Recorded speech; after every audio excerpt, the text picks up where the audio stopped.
Hello, everyone. Pastor Dave again here. And today we're talking about the last war ever on earth. The last war. Now, some of you might think maybe Gog-Magog war. Well, that's going to be one of the last wars, but that war is coming very soon, the way things are going in the Middle East.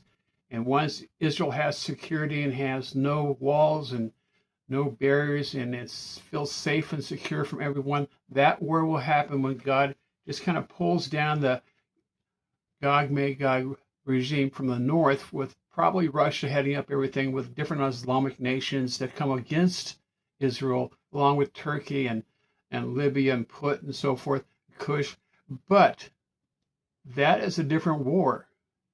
Then also, you might think, well, maybe it's the Armageddon. Well, Armageddon is the last war before Jesus comes back after the 7-year tribulation, and he comes down and he ends that war right at his second coming, and he comes down to stop the war, as he says. Otherwise, they would have no one really survive that war, what was going on earth for the 7 years, and especially that last war where everyone's coming again against Israel. So what is really the last war? Well, do you remember in the Bible it talks about after Jesus comes back at the end of the 7-year tribulation, that Satan is thrown in the pit and locked up for 1,000 years. And this is the 1,000-year period, the period where Jesus rules the earth as foretold in Bible prophecy. And for 1,000 years, Jesus is over all the earth. And the center of power and where the government will be from will be in Jerusalem. And everything will focus on Jerusalem and on Israel. And through Jesus, the whole earth will be ruled. It'll be a very peaceful time. It'll be a time where everything's prosperous.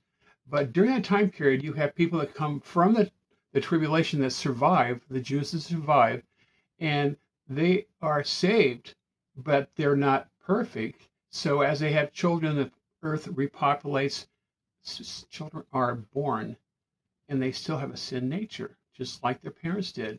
So Satan's locked up, can't tempt everyone, but still, at the end of time, talks about in Revelation 20, starting verse 7, it says, when the 1,000 years were over, Satan will be released from his prison, and he will go out and deceive the nations in the four corners of the earth, Gog and Magog. And most likely that's not the same consortium of people or countries that came after Israel before. That's a term of this, like more of the